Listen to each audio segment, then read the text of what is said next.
Breaking news, people! Today we are going to be talking about the Doom Patrol, or as I like to call them by way of the title, the Doomed Patrol, as the fact that they have multiple violations of any and everything that involves the health of a child, or anything and everything that makes sure they are safe and sound under their care. Of course, that's not to mention every other crime that they've committed, but I can't stick them with any of that crap because that just comes with hero business. However, the crime that I can pin on these bastards is child neglect, because of the fact that if none of you know this, Garfield Logan, Mr. Beast Boy, Mr. whatever the crap else he names himself, was once a member of said Doom Patrol, which is why he wore purple at one point in time. I have no idea if he still wears it or not. As far as I know, he's probably dead, because I have yet to see his ass in the 4 o'clock news. Anyway, let's go off into the beginning of this entire story, shall we? This story begins around, I don't know how old Beast Boy is, so I'm gonna generalize it and say 15 years ago, wherein the guy was born to scientific parents. I know they were scientific parents because some of my old scientific teachers or nerd friends would show off any and all articles about them along with anything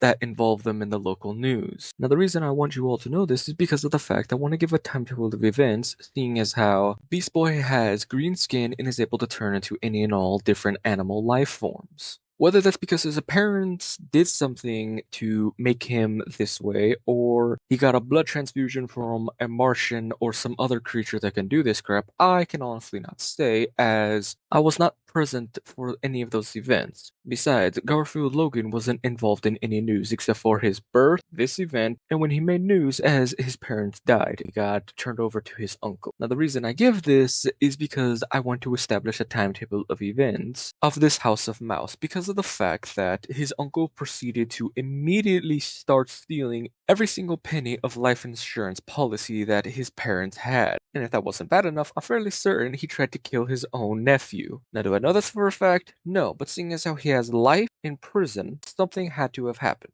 Now, you might think that's the worst thing that has happened to Garfield. No, that is far from it. That is basically Sunday church dinner in comparison to the life that he would eventually lead with the Doom Patrol. Now, what makes the dysfunctional House of Chaos where a freaking giant robot man, some actress lady from the past, a living mummy creature, some egotistical a-hole, and Charles Xavier, whatever his name is, some guy in a wheelchair who leads it all. What makes them so much worse than an actual uncle that's trying to kill him? Well, for one thing, the uncle had a clear goal, which was greed. However, these bastards had no goal in mind for trying to kill Garfield Logan. I mean, I have seen articles about him and the rest of the Doom Patrol going out on missions that were suicidal at best, outright death at other times, and I honestly don't know which one is worse or better for him. Like, sure, the guy is a freaking mutant freak just like the rest of them. He has green skin and can turn into any other animals, and while that may have done something for his attraction with other women, that doesn't exactly mean it was the best time of his life. I mean, I'm fairly certain one of the reasons why he stayed with his crazy chaotic house is because of the fact that there was at least one woman there with him that was a similar age enough where he could have any sort of romantic feelings and wouldn't be awkward. Now, do I know that for a fact? No, I don't know what her age is, and I don't think there's any evidence because she's gone with the wind. I have seen nothing involving her or him or whatever because of the fact she was more broken on the inside than Garfield Logan possibly was feeling. I mean, if he said he wasn't broken down or feeling like crap or any of the other feelings of,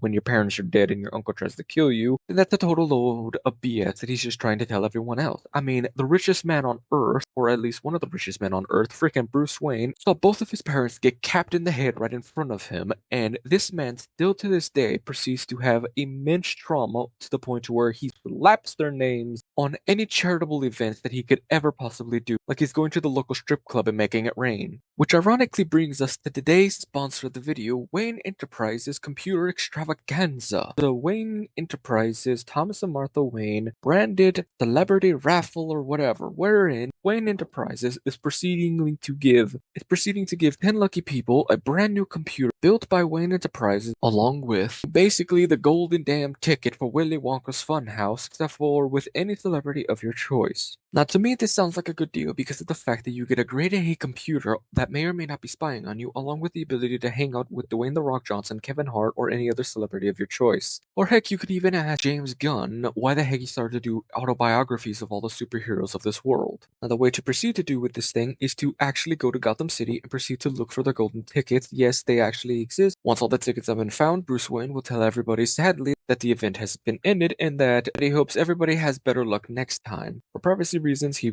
hopefully won't tell anybody the actual names of the people, but since this is an age of Instagram and all that, you'll probably be able to find out who, as they will be rocking on the internet saying that they got a military grade PC, along with the fact that they're chilling with either Snoop Dogg, Fluffy, or whoever celebrity they felt like. Anyway, for now, let's go back to the video and proceed to trash the Doom Patrol for their unethical education and process of keeping children safe and secure.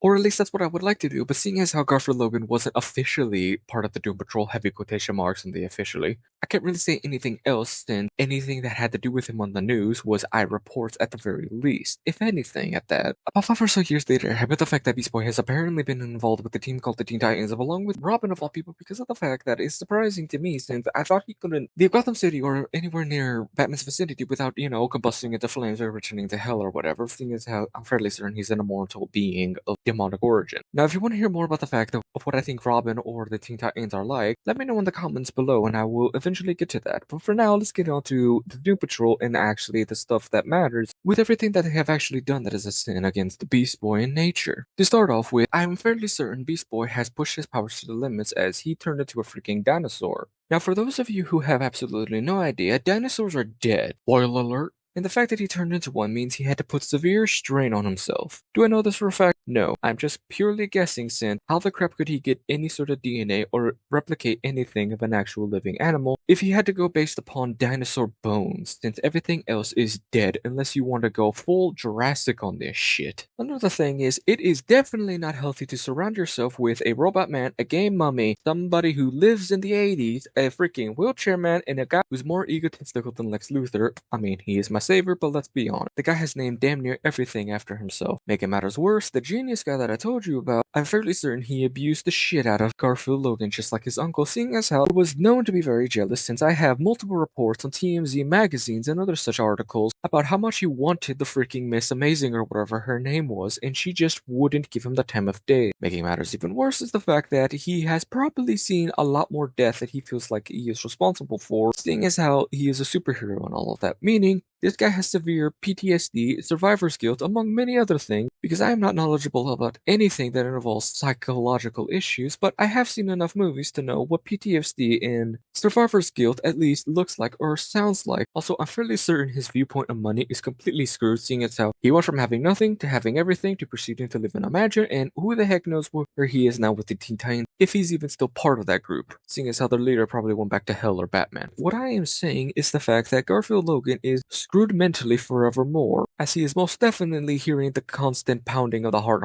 everywhere he goes of every single person that he has ever failed in his life, along with his adopted parents and everything, because I haven't heard anything about the Doom Patrol. Heck, I'm fairly certain that the Doom Patrol is actually a group of more nefarious deeds or needs, seeing as how they have a game mummy, a metal man who's probably in living agony, and a girl who could never go past her prime, and a man who would probably be willing to follow her if she ever does go over the edge, leaving the only man, the wheelchair man, left to probably still be alive, and I hope he is sent to jail forever, seeing as how he's probably directly responsible for all of their problems, and I hope that he is sought after for justice. Then this group did not need a boy who was probably in the pits of depression, following every single word of advice or whatever that they're saying, and following along with their guided mission of ending their suffering. I honestly hope that they're all okay, except for the wheelchair man. I honestly hope and pray that Beast Boy is finally happy, since I haven't heard jack about him in 5 damn years, since this man desperately needs help of every freaking variety. But that is all for now. I am Jonah Ark of Total Justice Warriors, living by the facts, for the facts, with the facts, hoping you all enjoy them. If you ever want me to discuss a topic of any superhero or group, let me know in the comments as well below. But till then, good evening, good day, good night. I'll see you next time. Goodbye.